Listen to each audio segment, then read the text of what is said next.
Russell, thank you so much for joining us here. And I've got to ask, just how damaging do you expect these interviews and the book to be to the royal family?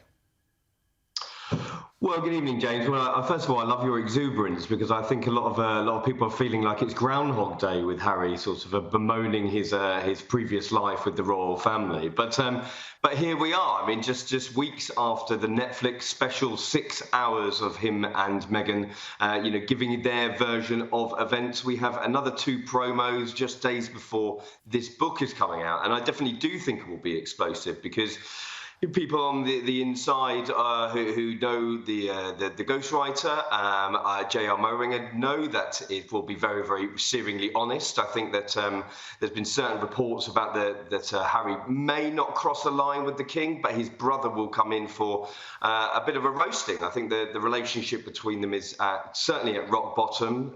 Many people suggesting now that it will never be able to recover. And I think it shows just how far in the gutter that relationship is because of certain things that Harry and Meghan have said that there probably will be no reparation at all for them. But surely, I mean, how much more can there be? How much more dirty laundry can there be to air? And I mean, how much of this is just sour grapes for the fact that, Harry is the second and his brother was the firstborn, and that's just sort of how things work in a royal family?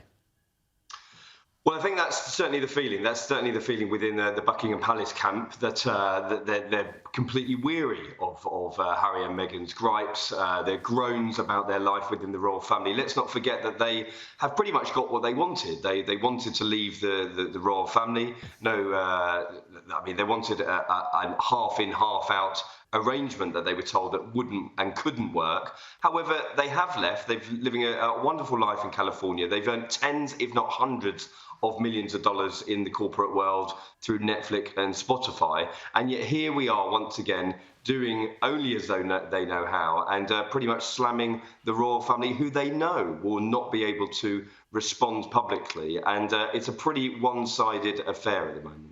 And I mean, how can the royal family respond when so much of the language that they use is this adopted Californian language of sort of therapy culture and things like that, when the royals will always be arguing with that stoic arm tied behind their back? Well, you look at the language used, and I think not just in these small clips that we've seen, but this is what Harry and Meghan have been doing. They've been talking in sound bites. You're talking about them being painted as the villains. I mean, every soap opera does need a sort of a good side and a bad side, and that is exactly the sort of language that Harry is tapping into. Also talking about silence is betrayal. I mean, whether he knows or not, I mean, perhaps I'm giving him too much credit, but he definitely knows that if he keeps on this track, it's going to be picked up, filling the front pages themselves, even though he's bemoaning his treatment from the British media and beyond. And it seems as though this is just the tap that Harry and Meghan have, and this is the only reason they have to make an awful lot of money, and they're keeping on, as it were. Yeah, I suppose the thing is that just people identify with this because no matter how much money you have or don't have, this is a sort of drama that plays out tragically in so many families all the time. But I want to shift gears a little bit here and ask you, I'm a journalist, I deal with politicians, their offices all the time. You're a journalist, you deal with royals. And I want to ask you, as the royal editor of a British newspaper, what do you say about some of those claims about the palace briefing? Did they ever, I've got to ask you, did they ever brief you against Harry and Meghan? Well, it's very interesting because this is something that Harry has repeated in these promos, and they raised this this notion that the British media were being spoon-fed stories, and as a language that Harry used yesterday. Now, the relationships have to exist between journalists and members of the households from the royal family. Indeed, as you well know, James, they have to exist between journalists and members of the political lobby households, be it the White House or number 10 Downing Street.